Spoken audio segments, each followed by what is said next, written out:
Welcome. So, today we are going to do a behind-the-scenes commentary of how to win the Cold War. So let's just get into it. I guess I have to solve this myself, said the stupid boy. So the 18-year-old wrote a 20-page manifesto, a sentence that normally screams stay home from school. But this manifesto detailed instructions for Gorbachev on how to advance world peace. I thought it'd be funny if it was like written in crayon and had like those S's on it. I don't know, like the premise of this whole story is just absolutely absurd. And I've watched interviews with this guy, Matthias Rust, I don't know. I said his last name one time in the intro because I could never quite pronounce it as I've heard interviewers say it. They're like, Matthias Rust, and I don't know how to say it, so I'm just gonna say Matthias Rust. Pretend that I said it right, however you're supposed to say it in German. And it's just like, it's such a funny idea. Like, I'm going to write a letter on how to advance world peace, and I'm gonna give it to Gorbachev in person. It's wild. I chose this story because the whole theme of this video, right, is how to win the Cold War, how to like bring it to a close. And then when I was researching Cold War stories, I came across this one. I'm like, that's like literally, this is exactly what my premise is. It's like, what if you personally tried to stop the Cold War? That's what he did. So this is kind of like if Alex were to try, my character, to end the Cold War, he could have done it like this. And so I'm like, okay, this is a great way to open up the video. It's an example of someone trying to stop the Cold War, doing something absolutely batshit insane, like going in person to Moscow from West Germany to tell Gorbachev how to be nice, how to advance world peace. This whole thing came in the aftermath of a summit in, I want to say,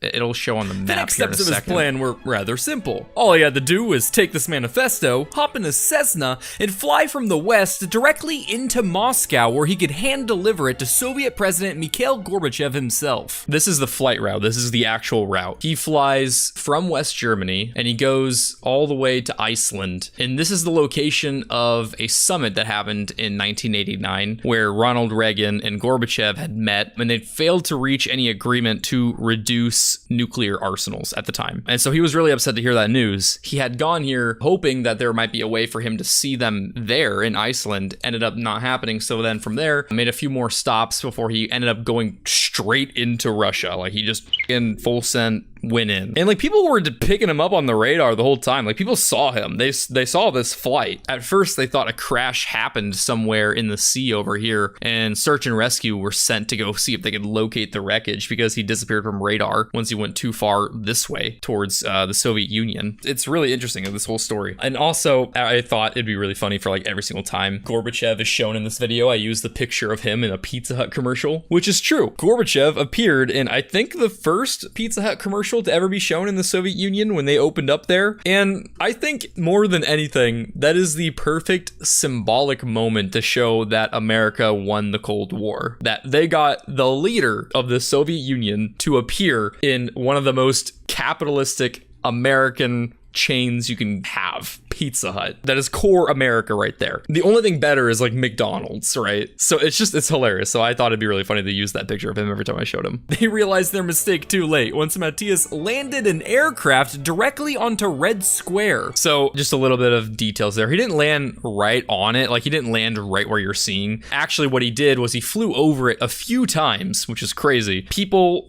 were crowded. You know, this is like a very populated area. It's a tourist destination. There were a lot of people that were, you know, walking around looking up at him. And what he was trying to do was fly low enough to get them to, you know, move out of the way, like trying to indicate, hey, I need to get down here. But they wouldn't. They would kind of just like follow him around like, holy shit, what's this? This is crazy. So instead, he went off into the distance, like kind of like right off screen here. And he landed on a bridge that goes into Red Square. And then from there, he pulled in. So he like rolled into Red Square in a little Cessna while everyone was just looking. And there's like footage of this. It's just nuts, right? You see it flying around these like super iconic buildings. That's like pretty much the core identity of the Soviet Union, right? That's St. Basil's Cathedral. I'm not sure if I'm pronouncing it right. You see like the Kremlin over here. These are like the buildings you think of when you think of Moscow. And he's just flying right by them. Could easily crash into them. It could have been like a terrorist attack. Granted, you know, this is before like 9/11 and stuff like that's not really as expected. That's not something you really really think of until after, 2001, but still nuts. Oh, also, side note, this drawing here, this took me 17 hours to do. I have never spent more time on a background drawing. I was like sending this to all my friends while I was working on it saying, dude, fuck Russia and they're like stupidly overly ornamental detailed buildings, because like goddamn, I knew I wanted to draw this background when I was writing this part of the video, but I was like kind of dreading it as it was coming up. I mean, it was like gonna be a challenge, and I'm so happy with how it turned out because it is, I think, my best drawing to date on my channel, and I really challenged myself. I tried new techniques with my line work. Like, for example, my art style had always kind of been like just really strong thick black lines outlining most things, but as you can see over here on like this tower here, I kind of tried varying the thickness of the line as I was drawing to kind of like give this impression of a bricky texture. So like outlining like the base here around the front door, you can see it kind of like varies in thickness. That's something I was trying new. Or like down the corner here of the tower, you can see it varying in thickness. I was kind of just trying to make sure that it kind of like gave off a more rocky texture. But yeah, it took a long time. I used reference images to help me, but I tried my best to not trace anything. I had to kind of like overlay images here and there, like if I couldn't get like something to look right. Like I think like the top of this tower here was kind of hard for me to get down right, so I would have to like hover the image and make sure it lined up. But yeah, so I spent a lot of time on this, but I really am trying to improve my art with each and every video. And overall, I'm really proud with how it turned out. And that's why like going into this drawing, I could have,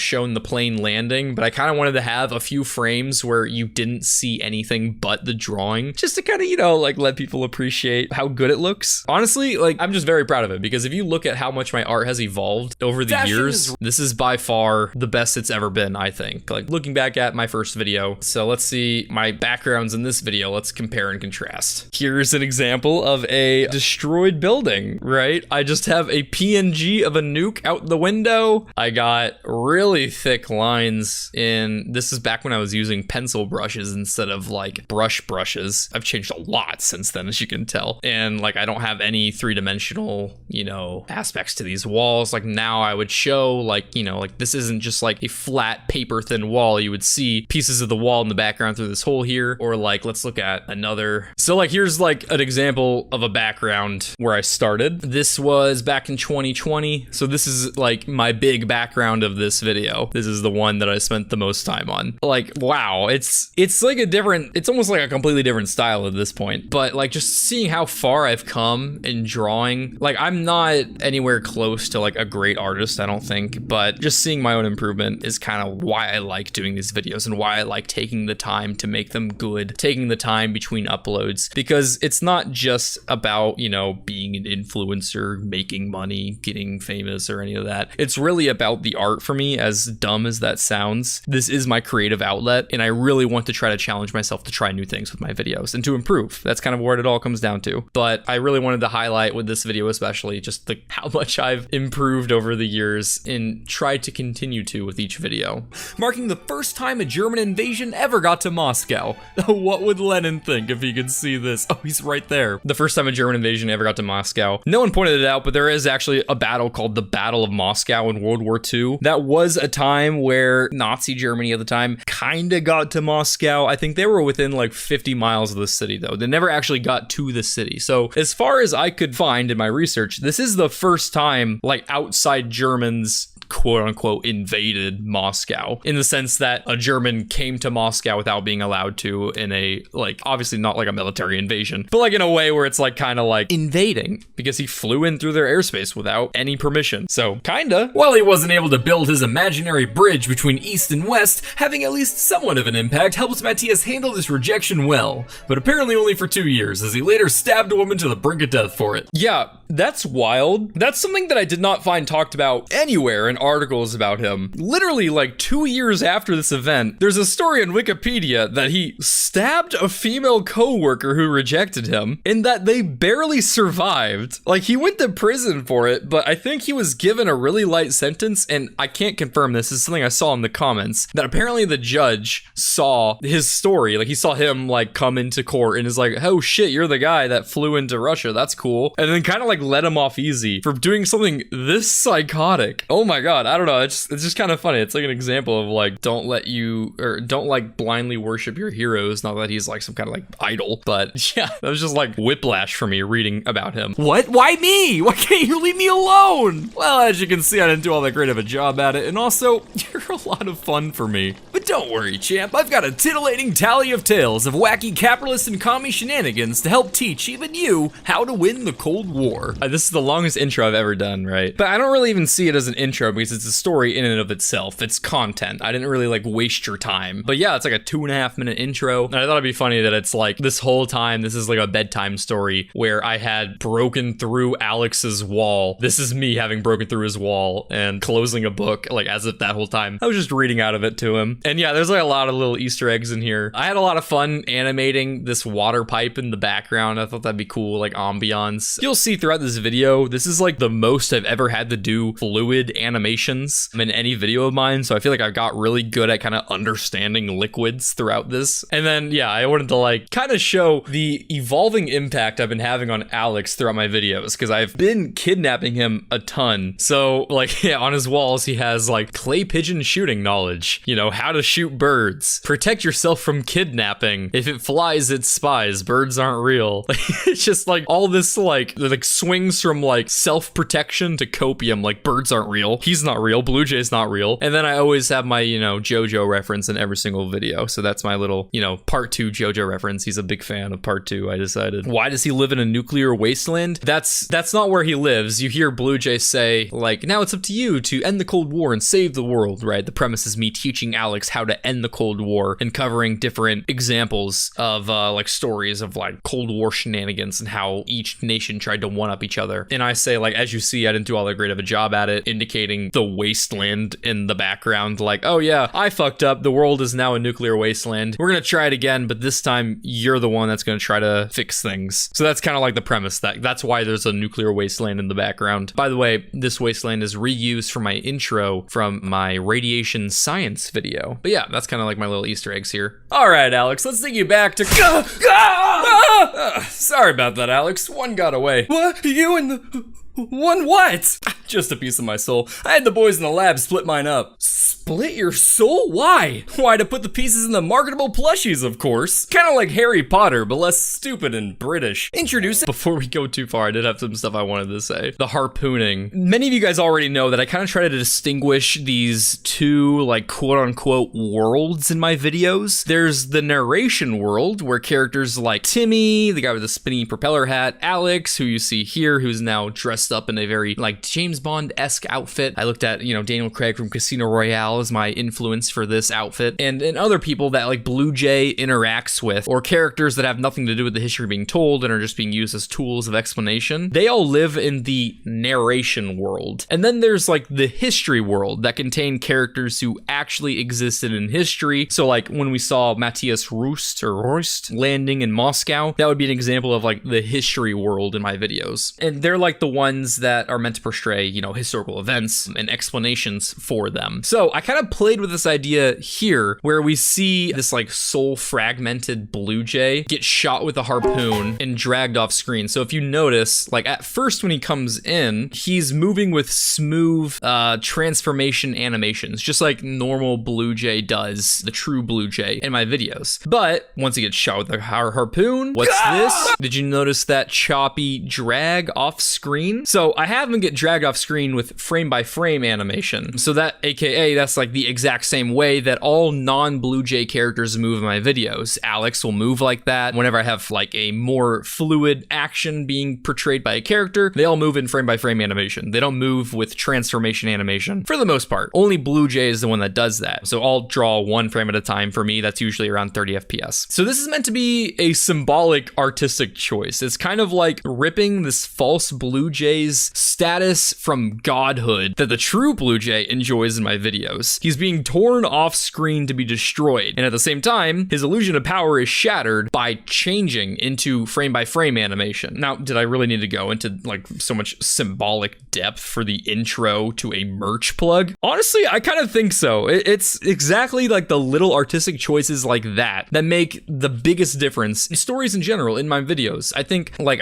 I very often I get the extremely vague question from people that are like, do you have any advice on how to be a successful YouTuber? There is no very specific all-encompassing game plan any YouTuber can give you to be successful, and if someone tries to, ignore them. But for such a broad question, I can give a very broad answer. Do something that brings you enough joy and enough of an opportunity to artistically express yourself that you can go off on this like 5-minute tangent in a director's commentary, dissecting something as small as a half-second animation you did in a video. So it was like a little thing like that. It doesn't really add a whole lot to the video, but it adds just enough for you subconsciously to see a little difference in how you perceive this character. At least that's my goal with that. So that's kind of like my explanation for that change in animation. If anyone noticed it, I highly doubt anyone did notice it, but if you did, cheers to you. Mad at me for making a mistake in a video? Brits use miles, not kilometers! Oh my god, so for those of you who don't know, in my abandoned projects video, I did a skit for a sponsor at the beginning where I go to Britain to like recover this box, and like as I'm there, I say like something is like a few miles away, and then like a bunch of British people are like, actually it's kilometers, like we use kilometers in this civilized place. And it's like meant to like poke fun at like those people online that are like, you're using miles, cringe, you should use kilometers, metric is so much better. And I just use UK because I'm like, yeah, European, they say that shit all the time. I didn't really remember or realize that like measurements in the UK, their system of measurement is like fucking crazy. They like switch up between imperial and metric all the time. They use both kilometers and miles in different contexts. So I had, as you can see, a metric fuckload or imperial fuckload of comments correcting me on the use of British miles, actually, and the fact that no, we actually do use miles. And oh my god, the amount of comments I got was fucking insane. I spent 45 minutes screenshotting individual comments that, as you can see here, are like getting very tiny, and to like put them all in this like little collage. And then it got too long that I just started taking screenshots of the entire page. All I did was search in that video's comment section miles,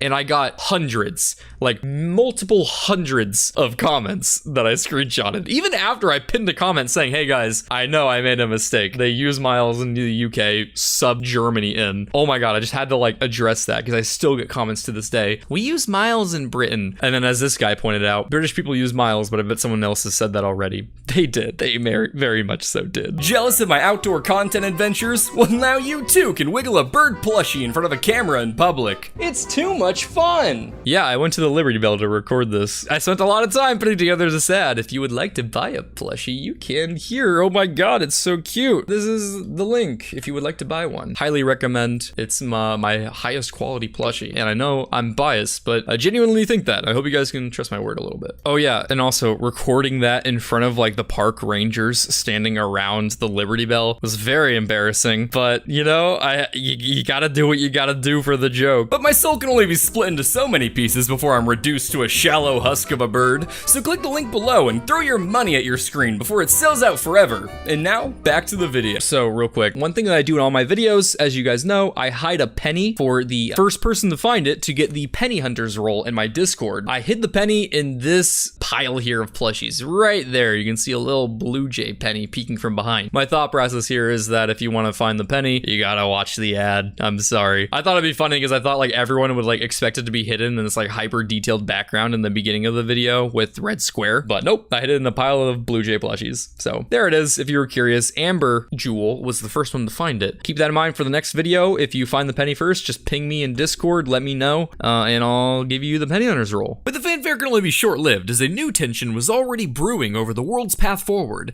capitalism or communism. At the helm of this debate were the two superpowers, the United States and the Soviet Union, both of whom fought harder to collect economic allies than Nazi scientists. Which, by the way, common misconception, everyone thinks like it was only America that took a bunch of Nazi scientists from Germany after the collapse of Nazi Germany to use in like their rocket program. I'll get into detail or get more into detail about that later. Russia did too. So Operation Paperclip was the famous American operation to take Nazi scientists. The Soviets had an equivalent operation that the name is escaping me off the top of my head right now. That I won't try to pronounce. They actually recruited more than the US. I think America recruited something like 1,500 Nazi scientists. They recruited 2,500. So it was bigger than America. And it's kind of funny because that's something that Americans always get made fun of, or the American government get poked at for today. Like, wow, you just gave like these Nazi scientists asylum. I can't believe you're so evil to do that. Other countries did too. The Soviets notably did it more so than America, but they're, I'm sure, more than happy to let America take the shaft of the international criticism for that. I'm not saying that makes America better at all, by the way. I'm just pointing out that not many people realize that the acquisition of resources and knowledge in post-war conditions is not exclusive to any singular nation. When you think intelligence, you probably picture a charismatic Brit from the 50s, goofy spy gadgets and gizmos, or a charismatic Brit from the 60s, and maybe a certain blue bird from the internet? No? Okay. Anyway, by the way, I did get some comments saying like, Sean Connery, James Bond, like Dr. No, that came out in the 60s. Yes, but the books, Ian Fleming's books, were written in the 50s for the most part. So that's why James Bond is from the 50s, actually, even though the most iconic iteration of him is first made well known in the 60s.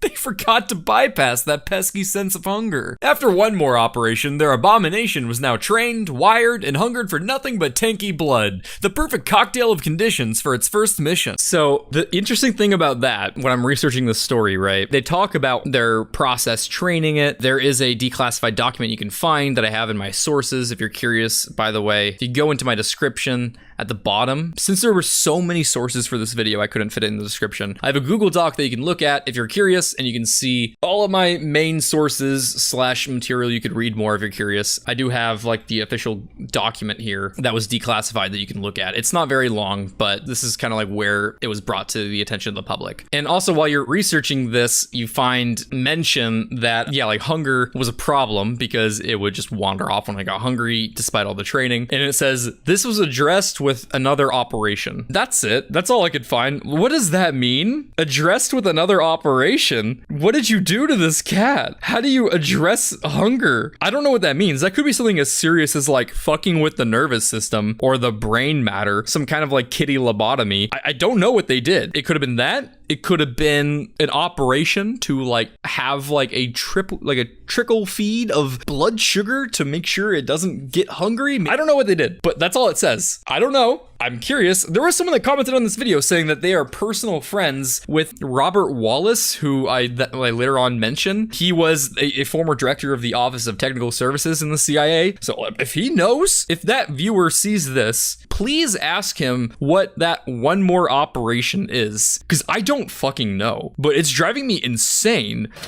Okay, we're here.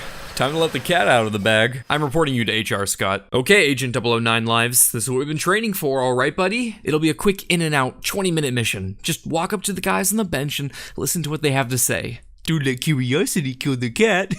Why are you allowed to? Because I have tenure, Scott. All right, Agent, here we go.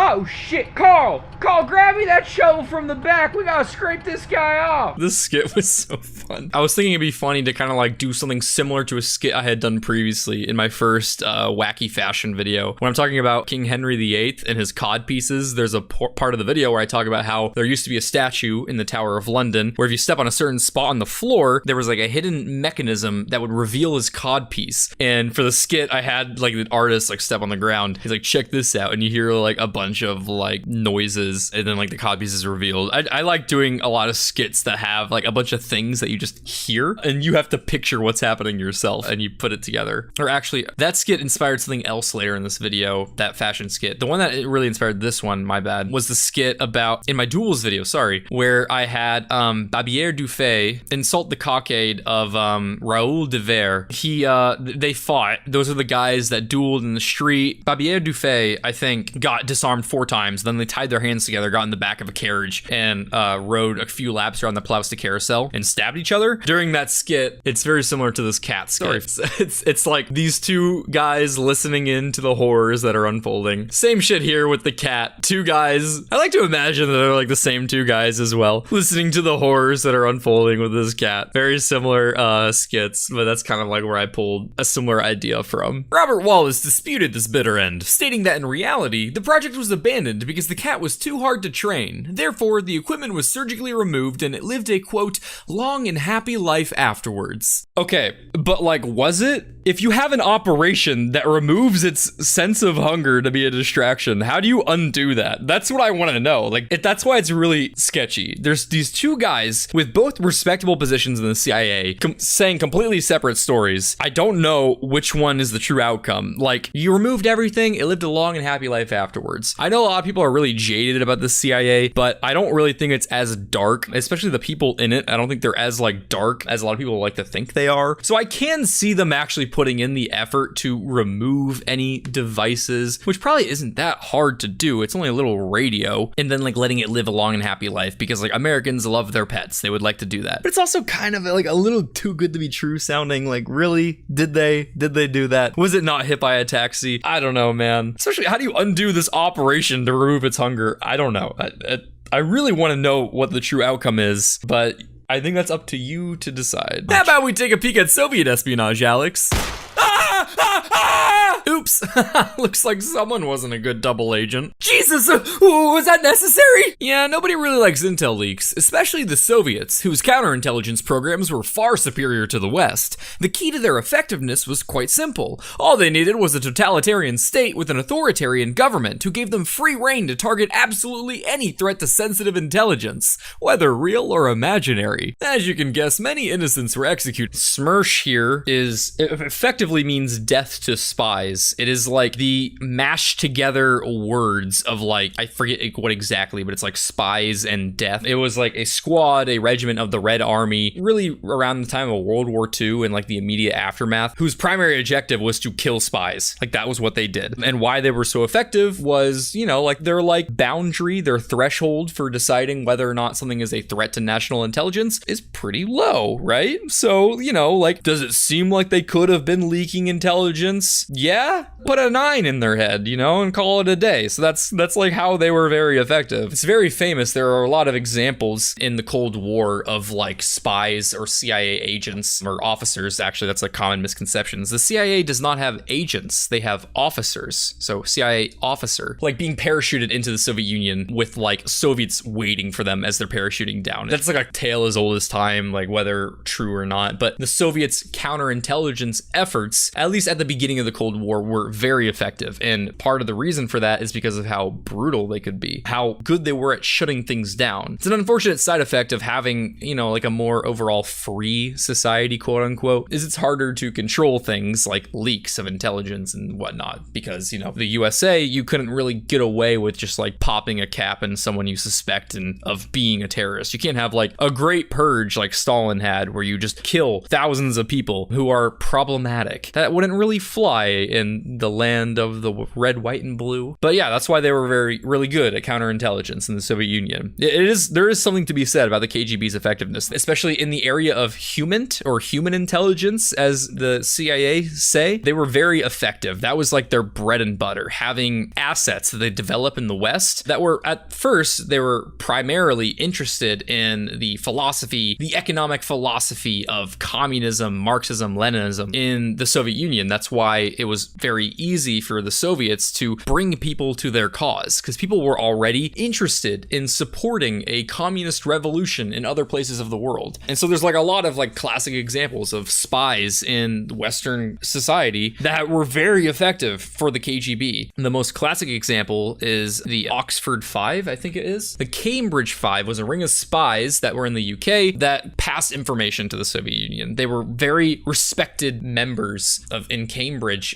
They were very well educated. They had high up positions. They passed along a lot of damaging information to the Soviet Union because people were very interested in Marxist Leninism and Soviet communism. That was very popular around this time. For those of you that watched Oppenheimer, the movie that just came out, you can see that. You can see like intellectual societies being very interested in communism, in discussing it, and just like being interested. You know, it was a hot topic around the 50s and whatnot. So that's why the KGB had a very big upper hand when it came to the realm of human intelligence. Humans passing along intelligence. The CIA was kind of catching up and ended up getting really good at it later on. But like for the CIA, their bread and butter was technology. They were really good with surveillance technology. You know, we see that with spy planes, the like SR-71 Blackbird reconnaissance aircraft. You have really good technology, radio infrastructure on the CIA side. So that's kind of like where they differ. The problem with this video is that every single topic that I cover could have been individual videos on their own. So you're going to hear a lot of dialogue from me in this director's commentary, which hopefully you enjoy. Also, something I wanted to point out, I think that I've also not only improved with my drawing art, but my voice acting. Like, first and foremost, I see myself as like an actor and writer, and I think I've improved a lot with my voice acting abilities in these skits. Like the screams of terror from Alex here, like the banter between the two CIA dudes in the van, like the American and Soviet that you see earlier. Like there's a lot of, I think, really, in my opinion, well voice acted skits for me in this video, at least better than I've done before. So I really put my all into it. I tried really hard. I did many takes. I think it's just really cool to like also like go back to these videos and then see how much I have improved. I think mostly in the realm of confidence, putting stuff out on the internet so that I can put out more authentic sounding acting. I always thought that was something that was strong in my original videos too. Like my voice acting, I think, was still good in these early videos, but I think it's improving and I'm happy to see it because I don't want to think that I'm like at the same level. Hello, fellow Brit. Hello.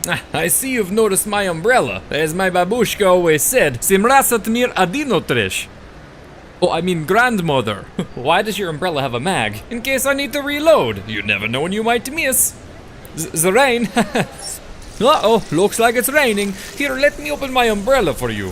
So what I say there, Simrasat mir adinotrish, that is a common colloquial metaphor, I believe. It's an idiom stated frequently in the Soviet or in Russia. It means that like measure 7 times, cut once. It basically means like be very careful. You know, like do all your measurements multiple times before you cut. So like the joke is like, you know, be prepared, have an umbrella with you at all times. And then he like quickly corrects himself like, oh, I mean grandmother, not babushka. Sorry, I am a British man. But yeah. And then he has his little comrade come down and start raining so he could open his umbrella for our poor little soon-to-be assassinated man. The writer was on Waterloo Bridge in London when he felt a sharp pain in the back of his leg and turned to find a man pick up an umbrella and immediately step into a taxi. He became sick that same evening and 4 days later he was dead. After an autopsy, a metal pellet with drilled holes was discovered in his leg, and the media went crazy over the umbrella murder story. So just some notes about it. It's not like black and white clear physical evidence that ricin-filled pellets were used with an umbrella gun to assassinate him. The only reason they have to believe that there was an umbrella murder is because of his own Georgy Markov's account when he was in the hospital saying, I saw a man pick up an umbrella after feeling a pain in my leg and he stepped into a taxi immediately. And so because of that and because of the pellet they found with drilled holes, which I think is pretty clear indication of assassination of some sorts, the media then decided, and also police decided, that okay, it sounds like some kind of umbrella weapon was used to deliver this pellet into his leg. And they tried to like explain that by, okay, if he felt it in his leg and he was behind him, he probably like tilted the umbrella forward, so like it was angled at a downward angle in the back of his leg and shot into his leg. And with the volume of the pellet and the lethal dose of ricin kind of aligning, they then determined, okay, it was probably ricin. They didn't actually detect any ricin in the autopsy or in any analysis because that is something that's very hard to detect, which makes it a very popular poison to use. And so there's not any direct evidence, concrete physical evidence, that ricin was used to kill him or an umbrella was used to kill him. Also, a similar assassination that happened, it happened or was attempted around that same time with an umbrella. That makes it seem like, okay, pretty much most definitely was an umbrella pneumatic device of some sorts that was used to deliver this pellet that was probably filled with ricin. And that's how that was kind of like determined. But the reason I pointed out is that there is an an argument to be made that that's not what actually happened. Maybe some other device was used and the assassin dropped an umbrella, and now this guy thought an umbrella was used, but it was actually maybe like a pen. We don't really know, but it probably was an umbrella because something similar happened previously. There was also a report that like umbrella pneumatic weapons were found in Bulgaria after the collapse of the Soviet Union. I wasn't able to verify that though, so I don't know for sure. And they've also tracked down an individual who they believe was the assassin. It was an Italian man who was caught smuggling in Bulgaria, and because of that, they believe that the Bulgarian Secret Service recruited him into being an assassin to kind of like alleviate his sentence. So basically just kind of like blackmail in a way. But he ended up dying. They did not convict him. They didn't have enough evidence to convict him, but they tracked down this individual whose like time in countries aligned with the assassination. And so yeah, it seems like that was the case. Might not have been, but I just wanted to kind of like put that out there. Both nations have their aerospace origins in the late 19th, early 20th centuries, with Konstantin Tsiolkovsky and Robert Goddard, who are considered two of the founding fathers of aeronautics. Both of these guys made a bunch of important early rocket advancements. For example, Goddard is notable for inventing the first liquid-fueled rocket. They're both very great pioneers in the field of aeronautics, and there's like so much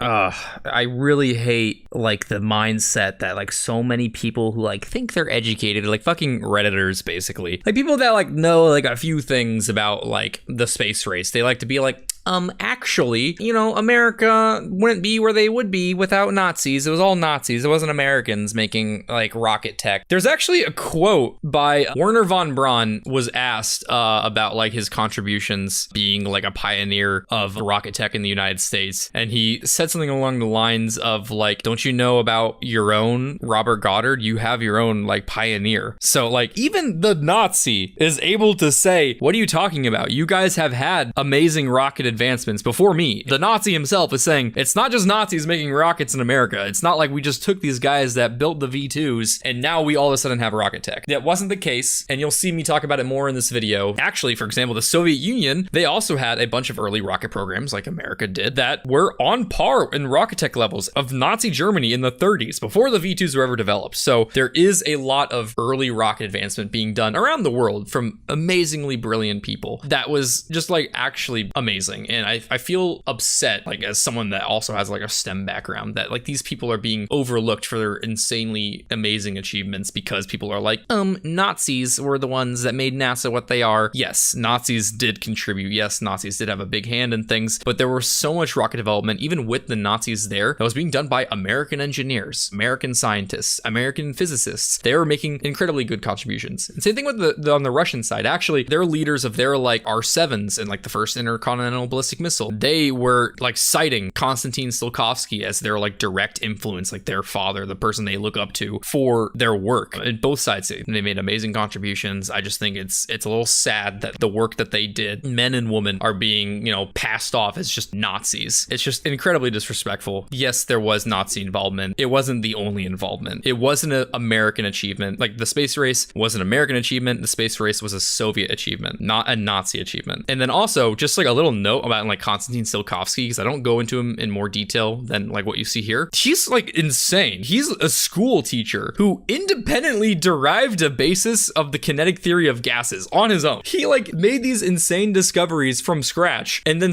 published them. And then like the institution that he published these discoveries to was like, oh yeah, this is right. We have this published like a few years ago already, or like a few decades ago. And he's like, oh, okay, cool. But like, isn't that just insane that like this dude, I don't think he had like a very formal education. He was kind of like as self-made of a man as you can get. A very important pioneer, the first person to derive the equation for escape velocity, by the way, the rocket equation, which Goddard also did, the American counterpart, independently, but he did do it after Tsiolkovsky. Tsiolkovsky was the first guy to do it. I don't think that he had any formal education or like any like advanced education, but I don't want to spend the time reading a Wikipedia article. Someone can correct me on that if I'm wrong. It's just just amazing people. He did incredible things. He preferred isolation. He was a quirky dude. Was a really big fan of the Derringer design that you see here. That's kind of like what he always like pictured for like spaceflight, like these like big tubular looking things. It's really cool. I love looking at retrofuturism, kind of like what people envision the future to be, and like the early days of space flight imagining, by the way. He was like basically the guy to suggest that a rocket would be used for space flight. Tsiolkovsky here. Like before that, people were talking about things like a gun. Like you can see in like one of the first films ever, A Trip to a Moon. In this film, it's iconic because as you can see in like this picture here, to get to the moon, they literally like shoot this like comically long gun at the moon, because around this time, the idea for like space flight was just like completely like abstract. Like we don't really know what's going to get you to the cosmos. So people were suggesting the craziest shit. Artists were coming up with the most cool, awesome stuff. Retrofuturism is like one of my favorite topics. But like, yeah, Tsiolkovsky was the first person to suggest that rockets could be the idea for getting into space. Of course, like other people came up with that too, like Goddard also, like he was also a very self-made independent guy that also looked into rocketry. And actually that's like, I had a teacher that talked about that. I learned like most of this stuff from a professor that was an expert in the space age and also Russian history. He said that America could have been well beyond Nazi Germany around World War II in terms of rocketry if Goddard wasn't so insistent on working alone. If he was more open to collaboration, they could have advanced in rocket tech well beyond what they were around the time of World War II. But, you know, history is as it is. Both of these guys did in crazy cool things for aeronautics. Nazis are given way too much credit. They do deserve credit, but they get too much credit. Most people crown the Nazis as the sole king of early rocketry, but both the US and Soviets have been progressing in these fields as well.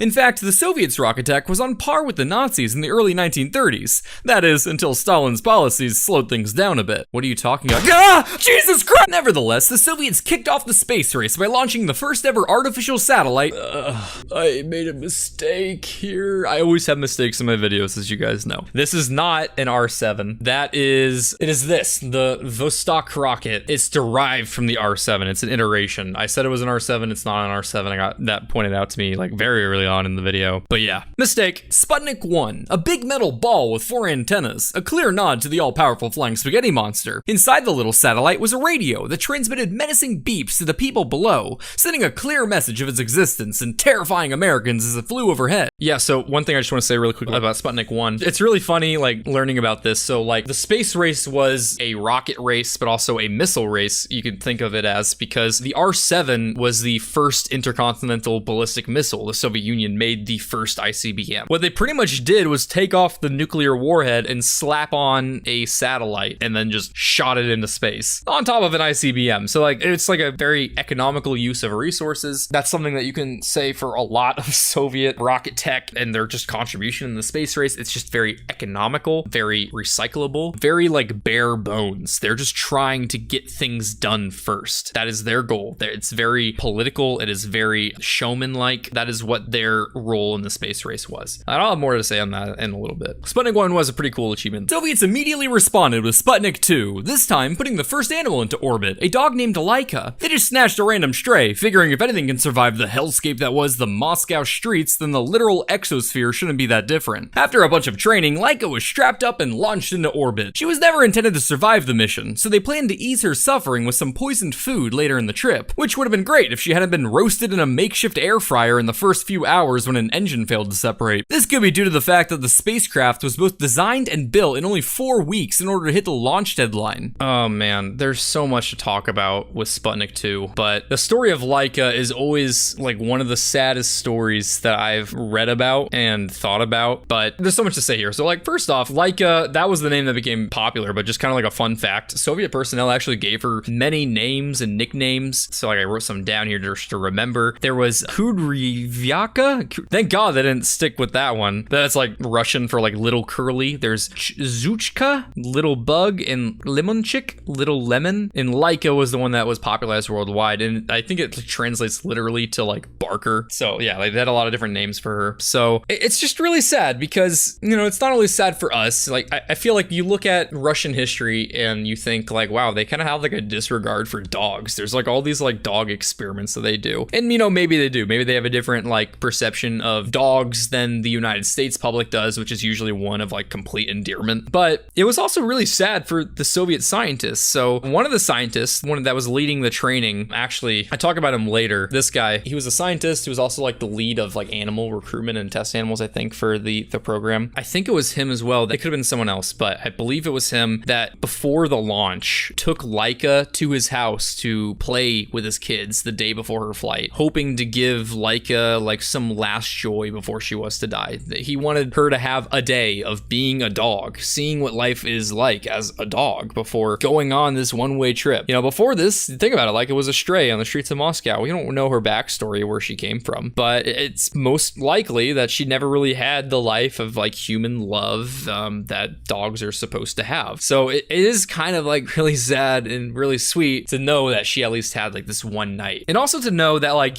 the Soviets are not evil people like a lot of propaganda wants to make them out to be. Like, they're not just like killing a dog for fun. They have a heart, and they were sad about Laika. And technicians actually kissed her on the nose and wished her farewell as she was being strapped into the capsule and cried themselves. It was really sad because they know she's gonna die. And like the thing that's so fucking sad about it all is that the only reason that she was going to die was because they had to hit this launch deadline. They had 4 weeks to design this spacecraft to make a grand achievement, another first to check off for the Soviets. Their whole strategy in the space race is to just rack up as many firsts as they can and stuff them in a bag. They wanted to get this done on the 40th anniversary of the October Revolution, even at the cost of the life of a dog, which might not seem like much to them, but it is a life that wasn't needed to be lost, and I think it's just kind of fucked up. So like, scientists regretted it later. They said that they didn't get enough out of the mission to justify the death of a dog. They didn't learn enough. The whole point was basically to monitor the vital signs of, you know, a mammal and an organism as it's getting launched into orbit, see how they respond to the stresses of the cosmic forces of space flight. Is it possible to live that? And they didn't really need that information. What they got out of it wasn't beneficial enough to justify this kind of experimentation. So there's a lot to be said about animal experimentation and what makes it ethical or not. Like, do we just kind of bat an eye at any animal that's killed because it's just an animal, it's not a person? Or where do we draw the line there? Is there any level of experimentation that is justifiable for an animal's death? I think, you know, there might be some when it comes to like research for vaccines. You know, I think there is like an argument to be made there, but for something like this, where there is very little scientific data collected, there is hardly any theories or hypotheses developed to be tested, and you're just kind of trying to hit this deadline that looks really shiny and nice for the Soviet Union, it's really not worth it. You're not getting enough out of it, and the scientists knew that, but they had to do this because they were told to, and it's just sad. And you'll see that a lot with the Soviet Union in the space race. They don't really get much out of what they do. They are trying to do things very fast to just get it first, but they don't really build towards something greater. They don't collect enough data. They don't perform enough experiments. They don't iterate. They don't build better technology. They build good enough technology. And a lot of the Soviet launches in general, you'll find, do align with some kind of anniversary or iconic date. And it really just goes to show that, you know, it's not really about the science. It's not about the engineering marvels. It's about political messaging, shows of power. And, you know, it is for America too, but there is differences in their mentalities. Both sides are now just popping off more satellites, dogs, monkeys, and finally naked monkeys, with Yuri Gagarin beating Alan Shepard to the punch as first talking animal in space by just a few weeks. Let's see, I wanted to pull something up here. There's a lot that's happening. I'm obviously glossing over a lot. I don't cover the space race in nearly enough detail to justify things, but yeah, you can see kind of like the timeline here. This is the start. The Soviets responding to the US announcement that they intended to launch the first artificial satellite in space with a satellite of their own. They succeed in doing it first, and then they quickly follow it up with the launch of Laika, and then America enters the space race with Explorer 1, and that's kind of like where things start. And you'll see like a lot with the launches that America does, that they make discoveries, and the Soviets do too, but America's launches are more centered around learning and advancing and building towards greatness. They're building a strong foundation to get better technology at the end of the day. So you'll see stuff like this, like Explorer 1 carried experimental equipment that led to the discovery discovery of the Van Allen radiation belt. That's a pretty cool achievement. You know, Sputnik 1, it orbited. It was a proof of concept, which is a very important thing to do, don't get me wrong. But it didn't, you know, carry experimental equipment to detect a lot of things. And then, you know, America follows up. They form NASA, they launch SCORE, which is a communications satellite. You know, it also broadcasted a pre-recorded message. It's the first message to be broadcasted from space, which is pretty cool. It's also kind of like, you know, it's something that the Soviet Union would do too. It's just kind of like a little checkbox to say, yeah, we did that first. It's not really like really cool, but I mean, it's impressive nonetheless, right? But yeah, there's like a bunch of launches that are being done here. There's a whole lot to dive into.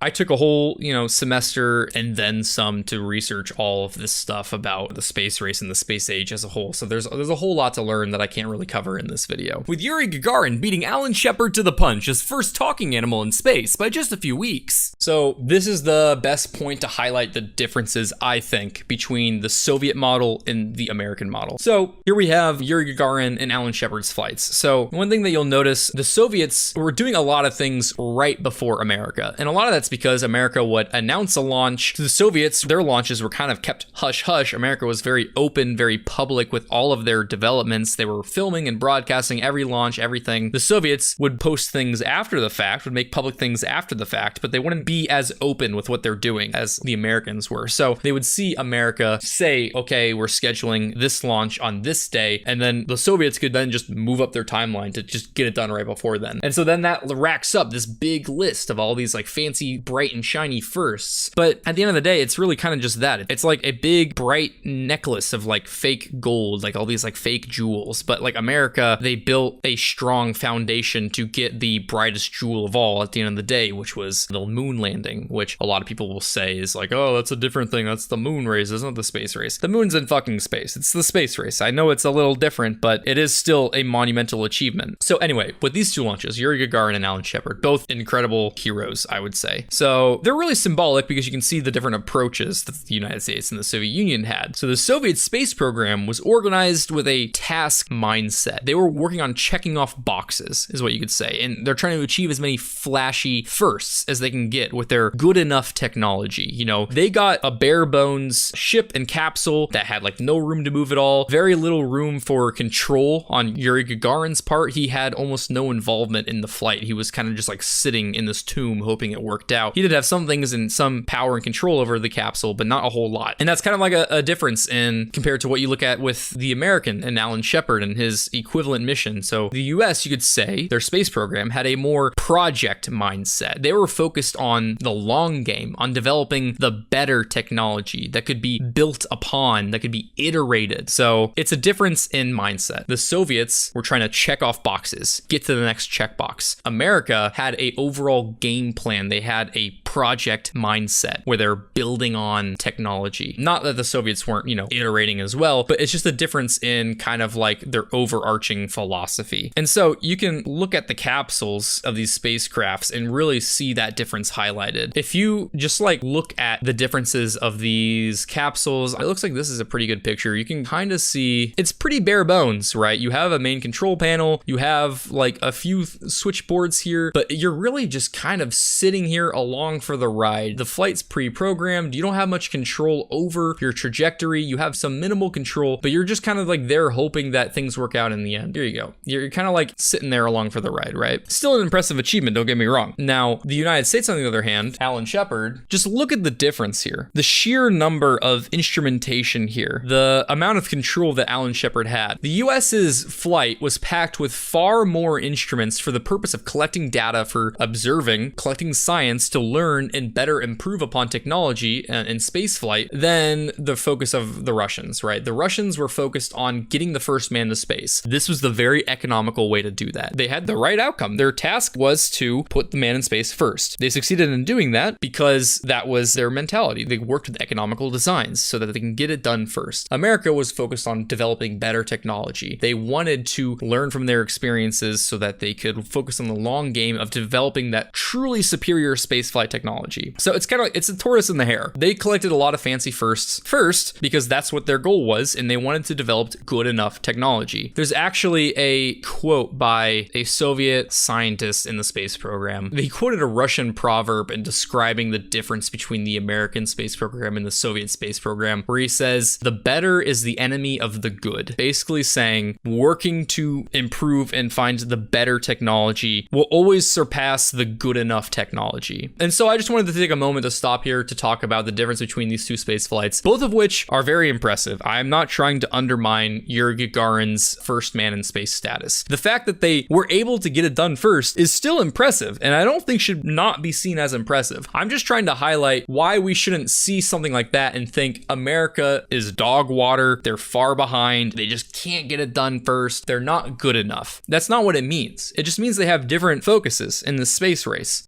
Run, Aaron! Gravity doesn't apply to them! I had a lot of fun with that skit. A little disclosure there, that story was like, I think mid to late 90s. I'm forgetting the exact date where that happened. This launch where they sent Jellyfish into space and bred new jellyfish in space, that actually happened in like the mid to late 90s, so after the Cold War. I included it because it's like, you know, it's still space age. It's still like space stuff. You could argue the space race is kind of going. It's not. I wouldn't say it is, but I included it because the skit idea I had was really funny and I thought it was an interesting story. So you're really going the gatekeeping shameless plug route? Shh, can you hear that? No, that's right. There's no one to hear you scream. This picture, this is like a little like a blob picture. Cass, the artist that made my bird that you see, like the bird that I use in my videos, it used to be a picture. Now it is a drawing made by the insanely talented Cass. I always tag her website in my video descriptions, so please check her out if you're interested. She has some shops where she sells some like really cool stickers. She is the best artist I've ever had the blessing to know. She's also the best mentor I've ever had. She is great. She always takes time to help improve my own art and help teach me and guide me, and actually helped me with an animation that you'll see later in this video. But anyway, she also drew 3 other versions of my bird. One of them is like this one here that you're only seeing the face because I zoomed in, but it's kind of like a little blob, and I don't know if I can easily find it. Oh, thank you. Nate just DM'd me some good pictures that I was looking for. These are the other birds. So that's what I normally use without the glasses. This is the bird that I zoomed in on for the no one can hear you scream. She also has this one here I really like. He looks very well-mannered and like he wants to make a good impression. And then this one is like, you know, screeching to stake his claim. These are the birds. It's very, very beautiful. I'm so happy that Cass took the time to put in this much effort. I only asked her for the one picture, but because it really aligned with some other work she was doing, she took this opportunity to do like a study and just kind of like did these extra drawings for fun. And I did not deserve it. Bless her soul. Thank you so much. I just wanted to show those off real quick. President Truman? Zuki, are you considering defecting? No, stop asking. I was actually calling to see if you could help me acquire some coke. Well, we were saving most of it for black neighborhoods, but I think we can work something out. No, wow, Jesus, I'm talking about Coca-Cola. I can't be seen getting it in the Soviet Union. They wouldn't allow for it. Can you help me out with this? Maybe you could? Other than overthrowing my government. I'll get you one of these days.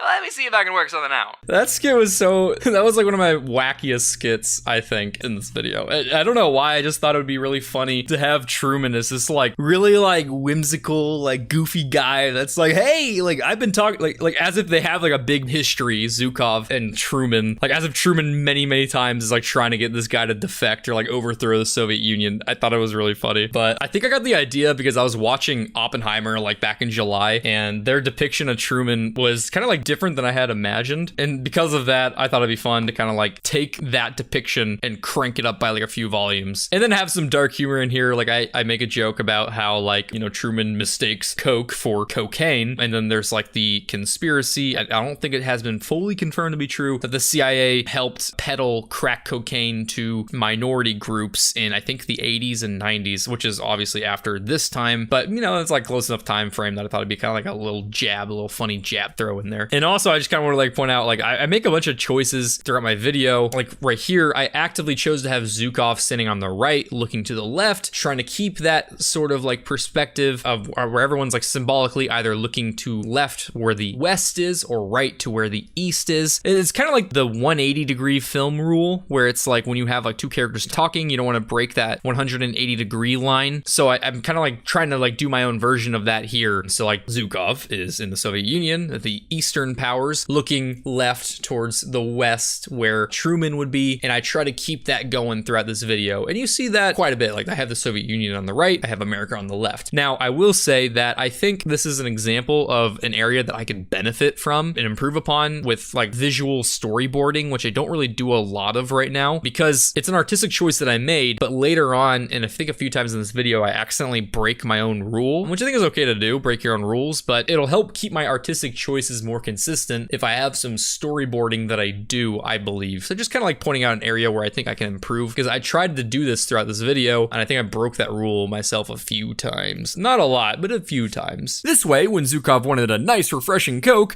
the public wouldn't see their idol drinking a Yankee abomination, just half liters of vodka. In the image of war hero turned alcoholic veteran was a Soviet-fitting brand the public could very much so get behind. A bit of an explanation on that. So 50 cases of it were sent over to Zhukov, as that's what was reported. And because Coca-Cola had been itching to break into the Eastern Bloc market, that's why they went through this effort. I didn't really cover that. They really wanted to have a presence in the Eastern Bloc for a market. So this gave them the opportunity to create those supply chains and make it a win-win for both sides. It's not like Coke was like, yeah, it'd be super cool if I made some Coke for the Soviet guy, specifically only for him. They did have benefits that came out of that. This photo was exactly the marketing juice PepsiCo needed in the ongoing cola wars, and it led to Pepsi acquiring a monopoly on cola in the Soviet Union. With restrictions on the ruble, Pepsi exchanged their scrumptious syrup for vodka, which they could then sell for cash. So basically, there was a bunch of sanctions on the Soviet Union. Rubles weren't able to really be used internationally. They were pretty much only within the Soviet Union. So because of that, they had to get creative with ways to, you know, make money off of their imports to the Soviets. So that was how they came up with this idea to exchange vodka for Pepsi. Like, they had the right to sell the Stolichnaya. You can still buy it today, but there was like that and like another brand of vodka that they traded for. Yeah, this vodka deal was great and all, but there are only so many kids with fake IDs in the States. Not to worry, comrade. We've arranged an offer for you.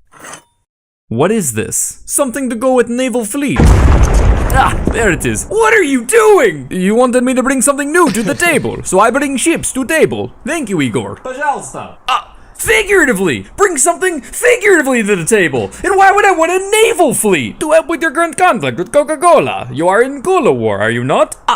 Figuratively! Oh, I love that skit so much. That might be one of my favorite skits. I wanted to point out like a little potential error I made. I wanted to see what was Russian for thank you. Пожалуйста is like a word that is mainly used for please, but also I saw on Google Translate could be thank you too. But I was pointed out by some people that spoke Russian in the comments that they actually would use a different word and that would just mean please, and it wouldn't make sense in this context. So little mistake there. That's why you don't trust Google Translate, kids, on your Spanish homework. In fact, when I dug into the story deeper, there seemed to be a lot of scrutiny as to whether or not this even happened in the first place. I was able to find 2 articles from 1989 claiming the sale did take place, and political expert Dr. Paul Musgrave wrote a feature about the story and says that it definitely happened and is attested to in other sources. Yeah, so this story, it was hard. Out of all my sections, this was the most heavily researched section because there was a lot of scrutiny as to whether or not this actually fucking happened. Like, what happened? That's the question, right? So 1989 was when it was reported. What everyone points to is the New York Times. The people that dig into the story deeper, although I was able to find other sources that other people weren't able to find somehow, like the Associated Press talking about this story as well, where it said that the Soviet Union traded these vessels for Pepsi, but these vessels were like very outdated. They were dog shit. They weren't like a navy at all. So like never was it a thing that Pepsi was a naval force to be reckoned with at all. It's funny. It's a really good headline, which is why you see it in all these articles. But when you just do some research, you find that it's not the case. What probably happened, if this story happened, Pepsi acted as kind of like a middleman where these vessels were given to a Norwegian firm, maybe an Indian firm for scrapping, and the money from that scrappage went to Pepsi. That's it. It was just like a way to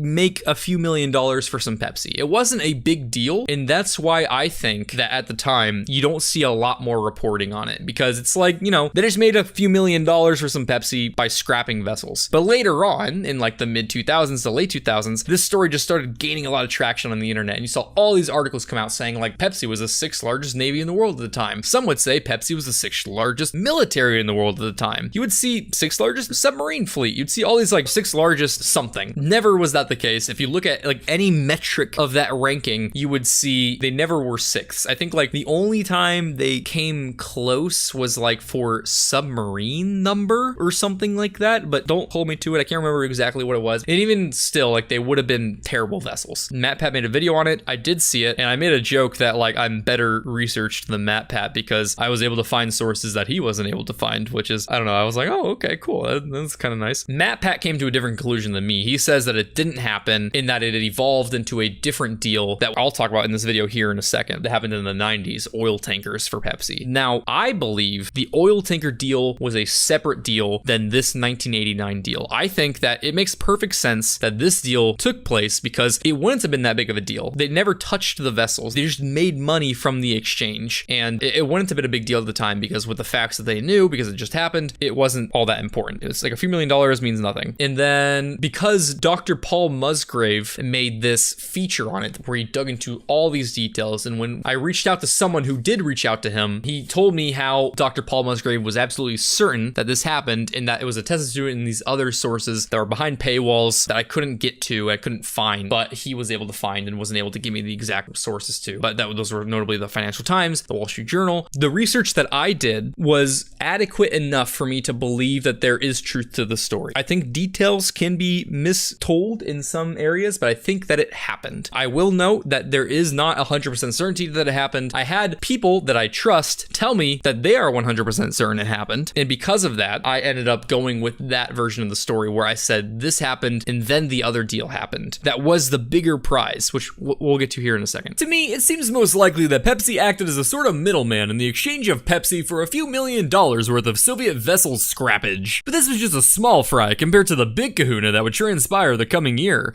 A multi-billion-dollar deal where the Soviets would build brand spanking new oil tankers for Pepsi. That's right, liquid gold for Fizz to behold. So yeah, the oil tanker deal, that was like the big prize. There was a lot more written about that. That's confirmed in pretty much like all senses of the word. So there is like other people that did a lot of time, spent a lot of time researching this, like MatPat, as it was pointed out, came to the conclusion that, okay, that was the original deal, the 1989 selling warships. They believe that evolved into this deal to build these brand new oil tankers that would be worth billions. It would be very substantial. It would fund a lot of Pepsi rather than a few $1,000,000. Now, I don't really see that as the case. I think it's an understandable conclusion because they're both naval ships. They're ships, right? It sounds like, okay, that was a ship deal and now there's another ship deal. I guess that ship deal didn't happen and this is the true ship deal. There's nothing saying you can't have two ship deals, right? So what I think and what Paul Musgrave thinks happened was that was a deal that took place, a transaction for a few $1,000,000 worth to kind of like tide things over for the bigger deal that was then discussed, this building of brand new oil tankers that happened in 1990, which as we will see right now, things were starting to look up for little old Pepsi. The USSR collapses, so it ended up kind of like falling apart. It really sucked. I felt bad for Pepsi. Like they had to like renegotiate like new deals with like Ukraine and various parts of the Soviet Union to kind of like try to keep things alive. And oh man. It's 1958. Americans are panicking after the Sputnik launch, and the US needed a strong response to show they weren't falling behind. That like slapping animation. That was what I talked about where I consulted Cass. So she helped me with this because I originally had an animation where he was opening the door like all the way back here, swinging all the way back. It was very dramatic, and like listening to it because it's such a repetitive animation, the sound started to sound like it didn't sync up with the impact of the slapping, and I'm like, what the fuck is going on? Because I look at my timeline and the sound was like right on where you see it connect with his face, and it still didn't sound like it. And like what I came to think was like, okay, the first few slaps sound like they're aligned, and then it starts to sound like it desyncs. I think it's because of like some kind of like illusion going on where because you see these two big motions happening, you start to like think that a sound is like associated with a different action than the one that it's supposed to be associated with, and it's kind of like just like an illusion, an audio illusion with your eyes and hearing clashing with each other. Cass helped me. She's like agreed. She confirmed that sentiment separately, so I'm like, okay, that was like the right path, and suggested that I make the return animation less dramatic so your little silly brain would associate the little slapping with the James here getting fucked up in the face. In 3, because they feared exploding nukes on the moon might look, know, cartoonishly evil or something. No, that's a good point that Max brought up. So like these photos are obviously like not real. We never nuked the moon, but I believe there would not be any mushroom cloud at all. There would be a lot of dust, but there's no atmosphere on the moon, so you wouldn't really see much of a shock wave. You wouldn't see a mushroom cloud. You would see, I believe, a big puff of dust because you are kicking up a bunch of lunar dust a little bit, but there wouldn't be a mushroom cloud. Nukes in space is a very interesting topic, and the physics of which, while I do have an engineering degree, I don't have the confidence to really kind of like teach people on what nukes would be like in space, but I kind of imagine it being more like a flashbang than anything else, which is why I kind of like talked about it like flashbanging the northern hemisphere. It'd be a burst of light, but it wouldn't be much of a mushroom cloud. That's more of an interaction with like the atmosphere. So, and with advancements in anti-air shooty things, these bombers needed to fly higher and faster to keep their spicy little presence safe. Holy shit, I just noticed a problem I made.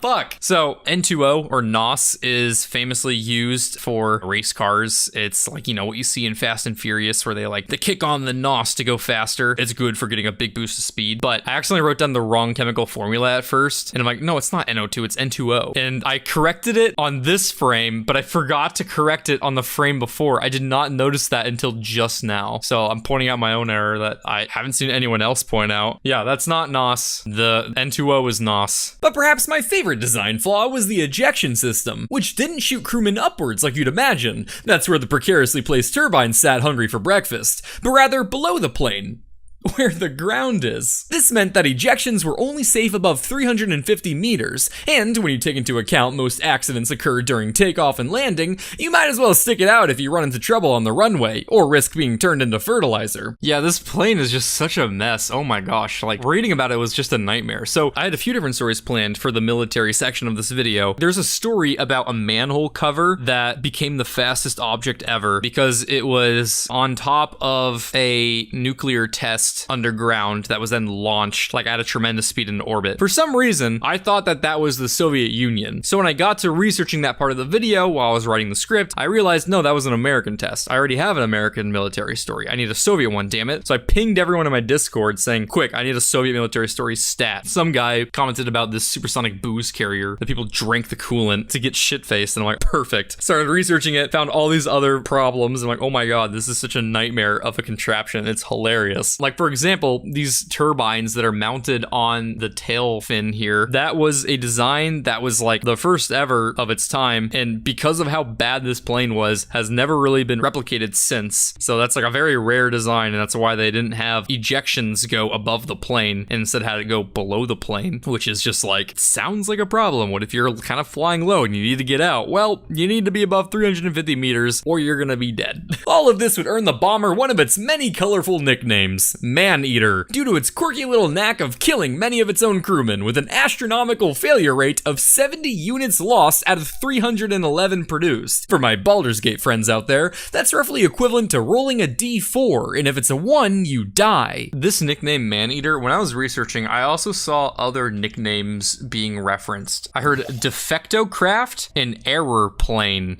but the Defectocraft and Error Plane, I couldn't find any sources backing that up. I would find that all over the place, but I couldn't find any source that backed that up. And so Man-Eater is the only one that I could find, that and the supersonic booze carrier that I get to in a minute. But the reason I was so skeptical about Defectocraft and Error Plane is those are very clearly English puns, like play on words in English. They obviously wouldn't be speaking English, and I was skeptical that such a convenient and clever play on words would translate so perfectly to English. So I don't know if that's just like misinformation. It could be true. I don't know, but I couldn't find anything backing that up, and I just am very skeptical that that's true. So this coolant was a mixture of 60% distilled water and 40% ethanol, and when we pour that into our handy little analyzer here, it ran on vodka? It ran on vodka, yes. Those sounds are so fun for me. That's what I was talking about earlier when I was saying it's similar to that skit I did in my historical fashion video where I had him like step on a spot on the ground and it would like have like these like funny noises and a contraption that like has the codpiece of Henry VIII come out in the Tower of London on that statue. That's kind of like a callback to that skit, but like this time with ducks and other whimsical sounds. I loved it a lot. Jesus, you look terrible. My name's actually Vlad, but thank you, sir. I just need to cool off. Did you and Alec run out of coolant? Oh yeah, we used it up real fast, and we didn't kiss or anything. What? I'm just saying, I didn't kiss a guy. I was just asking. You're just coming off really accusatory, and I just want to be crystal clear that I did not gingerly touch lips with Alec. Nothing happened. Right. Do you need more coolant then? That would be most appreciated. God, I love that skit so much. I don't know why I thought that'd be so funny. I have people in my comments saying that I'm like a closeted gay with this. I don't know why, but anyway. That Russian accent. I'm sorry if you don't think my accent's that good. I always get like weird reviews on my accents. I have people say like they're like terrible. And it's like every accent I've ever done. Like I have people go like, yo dude, I'm from Britain and like your British accent was so amazing. And then I have people saying like, that is the worst British accent I've ever heard. For like every single video, like insert blank accent, I get comments like that. So I never know how good I'm actually doing. But I had a lot of fun regardless with this silly little accent. And another thing I wanted to point out is that at this point in the video, I had been grinding nonstop, like working 16-hour days. I was literally like getting pain in my wrist and elbow from how hard I was working to meet this deadline for the plushie drop, which by the way, buy my plushie at youtooz.com/product/BlueJay plush 9-inch. At the beginning of the video to now, like I'm now working like in overdrive with my art. Like everything, like first line is perfect. I haven't been making mistakes because I've been just drawing nonstop for weeks. And this like background took me like literally like 5-10 minutes and I was done, which sounds like that makes sense, but backgrounds take a lot more time than you expect. So that's like really quick for like how pretty solid it looks, I feel like. So Alex, looks like we've got a solid tie here. Think you've got what it takes to win this Cold War? What? Half of these stories were disasters. I didn't learn anything useful. I've got no idea what to do. Alex. What did Scott say about drowning? Choose the fluid? Choose the fluid, Alex. Attaboy. Now plug my merch. Good. The Cold War, 9 out of 10 stars. Thank you very much to my wonderful Patreon supporters here. These aren't all of them. These are the people of the highest tier on my Patreon. They are the ones that help me do this, that help me put the time in to spend the 16-hour days. Without them, I could not do this. So I always want to take the time to shout them out, all of them. They are wonderful people. They help me do what I do, and I really appreciate them. Anyway, so that was the Cold War video. Yay, we got through it. For those of you that were sticking around for my commentary, that was the end of it. I will now answer some questions that I get in the chat. What stories did you research but didn't make this video? Good question. A lot, but one really good one is the White Sea-Baltic Canal, the construction of the White Sea-Baltic Canal. This is something that was in consideration for a military story for the Soviet Union. Basically, the Soviet Union, Joseph Stalin, looked at America with their Panama Canal construction. They looked at the UK with the Suez Canal, and they're like, God damn it, to be a good country, you need a canal. So he decided that the Soviet Union's amazing canal would be the White Sea-Baltic Canal, which iconically was constructed with a surprising amount of forced gulag labor of 126,000 people, of which 12 to 25,000 died according to official records, but estimates can go up to 25,000 or even more in some cases. It was a thing that was used as an example of the gulag system working, which it definitely did not. It also wasn't deep enough for most naval ships to pass through, so while it was intended to be a very good way for the Navy to navigate between the White Sea and the Baltic Sea, it ended up only being useful for like low barges and some submarines and smaller vessels. So it's kind of embarrassing. It's kind of funny. And I had a lot of really good skit ideas for this video that might have the opportunity to make into another video or end up being just a Patreon perk. Hopefully they see the light of day, because I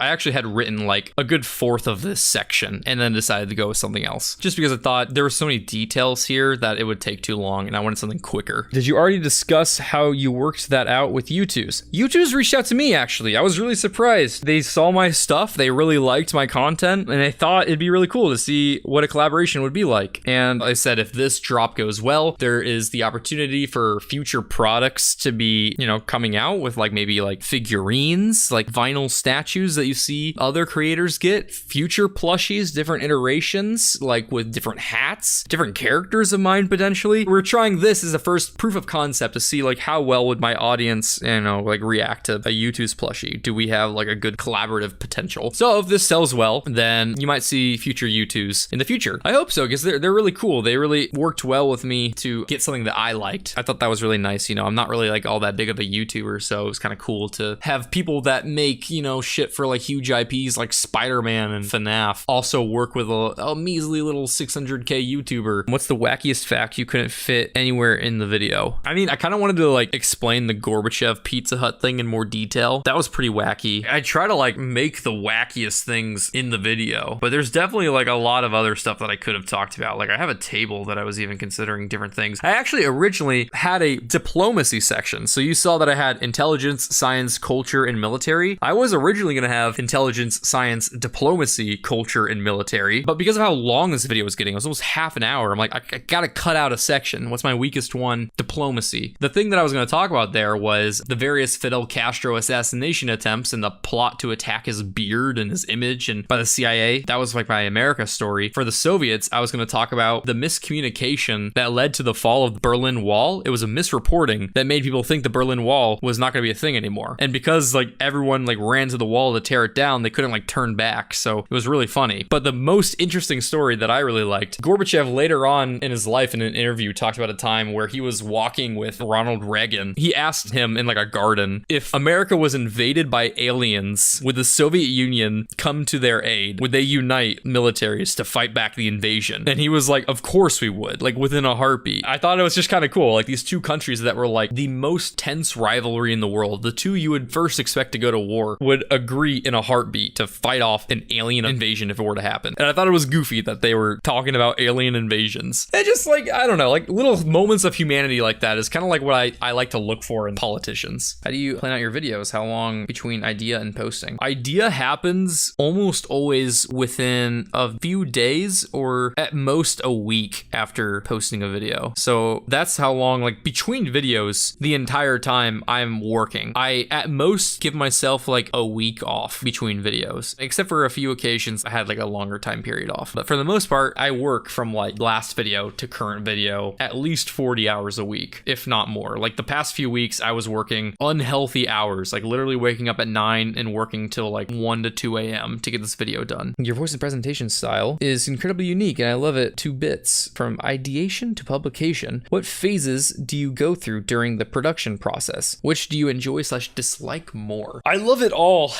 I think there are parts where it can get really frustrating, but the different phases I can really sum up as idea searching is the quickest, I feel like, but it's kind of like clumped together with research and writing, which kind of happens hand in hand. That takes usually the longest, I would say, research and writing. I really like it though, because that's where I think I express like my strongest part of my art is the writing and the acting, which I guess is the voicing part too. There's that section, the research and writing, that's a very big section. That's usually, you know, like a month to like a month and a half to 2 months even. Then there is, after that's done, the voice acting. That takes me like a week usually to voice out a full video. Sometimes like a little longer, sometimes a little less. And then the drawing and animating section, and I work through it like in that order too. And that will take me, you know, like for this video, 27 minutes long. My goal is usually to have like 2 minutes of animation done a day of visual content. So like, you know, cut this in half, you know, something looking at like 2 weeks or so to draw all this. But sometimes it's more or less because, you know, like I had like this background here that took me 17 hours to do. So that was stretched across 3 days.